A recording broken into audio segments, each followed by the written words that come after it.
मते कथा दियो ये कहानी तुम परिवार समस्त को कह। ये कहानी होची गोटे पेंसिल आ गोटे रबर। पेंसिल आ रबर ना दुहे बहुत भल सांग, एकदम बेस्ट फ्रेंड।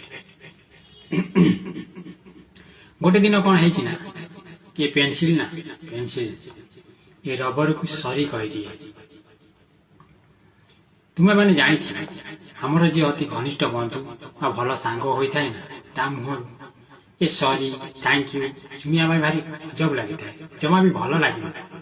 ठीक से प्रथम थर जब पेंसिल रबर को सरी कह दिए रबर को किसी अजब लगे।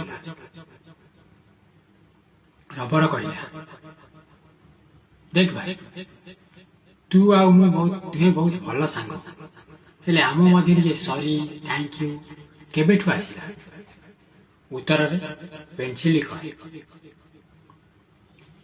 देख भाई जेबे भी मु किछि लेखु थाए ना किछि भूल भाल लिखि दिए आ भूल मु करि थाए लोक माने तते घसंती केबे तू एपटू सारी जाऊ तो केबे एपटू खाली आ गोटे गोटे दिन तू टोटाली न था सेति पाई ना सॉरी।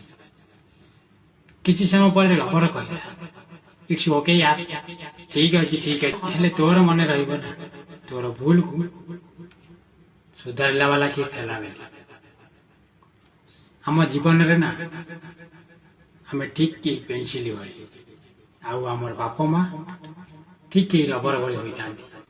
जेबे भी ये पेंसिल भूल करे ना दौड़ी दौड़ी आसिला वाला ये रबर। समस्त जीवन रे एमिति गोटे दिन आसीला जे आम जीवन आम रबर न हेले जेउ पर्यंत रबर ये पेंसिल साथी रही ना से चिंता करी गोटे दिन पेंसिल को एमिति भाव में बनई देवी जे दुनिया वाला देखी ताली मार। रेस्पेक्ट योर फैमिली निज परिवार को सम्मान दियंतु आउ कहानी को बुझीबा चेष्टा कर।